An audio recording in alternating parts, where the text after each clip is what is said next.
Hey, my Legion. How y'all doing today? I'm back with another Saturday Night Live review. Usually on Saturday nights is when on Saturdays I hang out with my buddy John, and if I do, usually I'm not able to do a Saturday Night Live review, I was 2 weeks ago, and then last Saturday I wasn't because I wanted to see Overlord. I really did, and that was a fantastic movie. And I wanted to, and Steve Carell was supposed to host last week. I wanted to review that one, but on demand it wasn't on yet, believe it or not. So I want to review another one I missed, the one with Jonah Hill hosting it.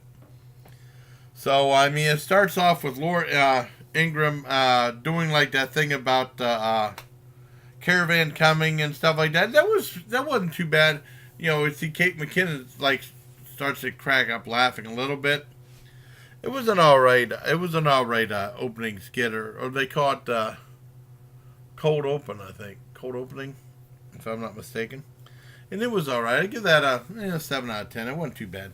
Next was the monologue with Jonah Hill, which was all right. I didn't know he hosted that many times. They said he was at Five Timers Club, so I thought they'd have like Steve Martin and Tom Hanks come out with jackets and stuff, or he'd get a jacket. That's what they did. They've done a couple of times. But Tina Fey came out, which was really cool, and then he put off this one room, and then Drew Barrymore was there, and then I was really surprised Candice Bergen was there. I haven't seen Candice Bergen in a long time. I just saw Drew Barrymore, Santa Clarita Diet, and on the Norm Macdonald talk show. But I mean, I haven't seen Candice Bergen since either.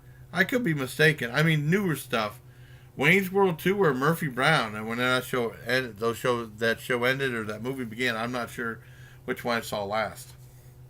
So it was cool seeing them. I give that another 7. It wasn't bad.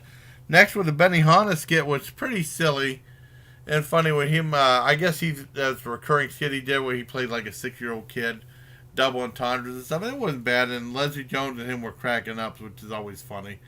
I give that another 7 out of 10. Next is voting and your vote counts commercial, and that's with a bunch of people who want to vote for the Democratic Party, and they're real nervous. They're hoping they'd win and stuff like that. It was all right. I give that a 6.5 out of 10. It was okay. Next was KNR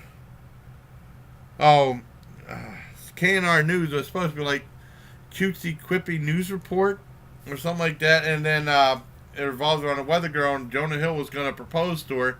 She turned him down, and it was different. It was interesting.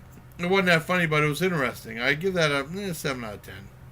Well, no, 6.5 out of 10.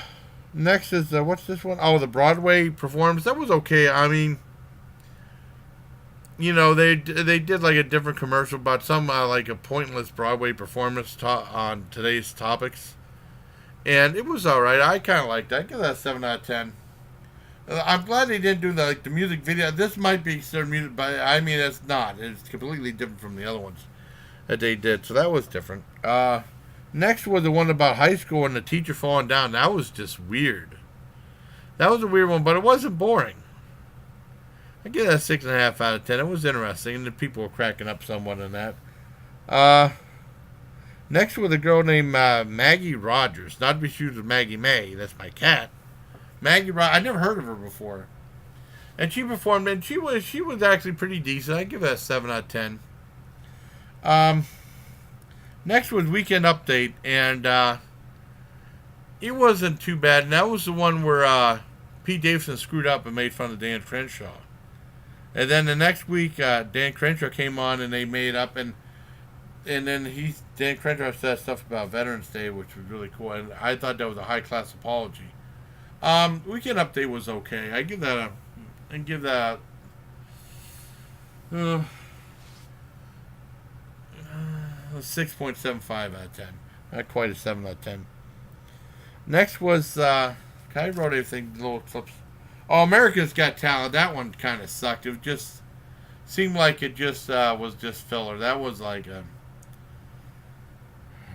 because of how they had a guy dressed like Howie, was supposed to look like Howie Mandel. Howie Mandel's goofy reaction on the show. That one's the only thing that gave that as 3 out of 10. But that seemed like just like time filler. Next, Maggie Rogers is back on. And it was okay. Her song was okay, but she did something which I really liked, but I'll never say what it was. It made me give it a 7 out of 10.